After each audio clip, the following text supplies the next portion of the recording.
con cariño y gran amor, este peruano serrano de la tierra de Antauta le canta a mi patria al Perú.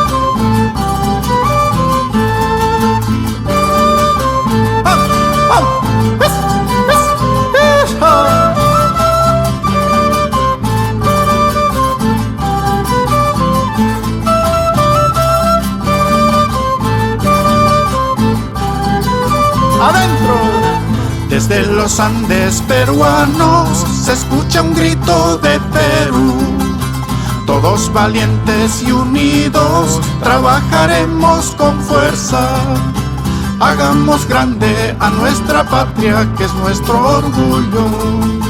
Es la herencia de nuestros incas, hay que conservarla. Hombres, mujeres, niños y ancianos, luchemos con amor.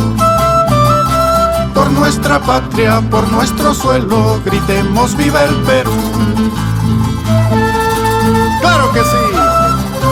Desde la sierra, costa, selva, todos hombres de la ciudad, del campo, grandes, niños, ancianos, jóvenes, todos trabajemos por nuestro Perú.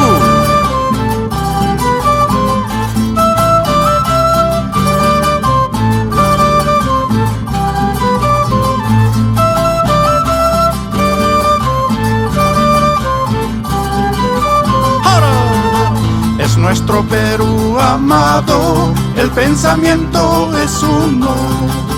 Con el trabajo y honradez, el Perú saldrá triunfado.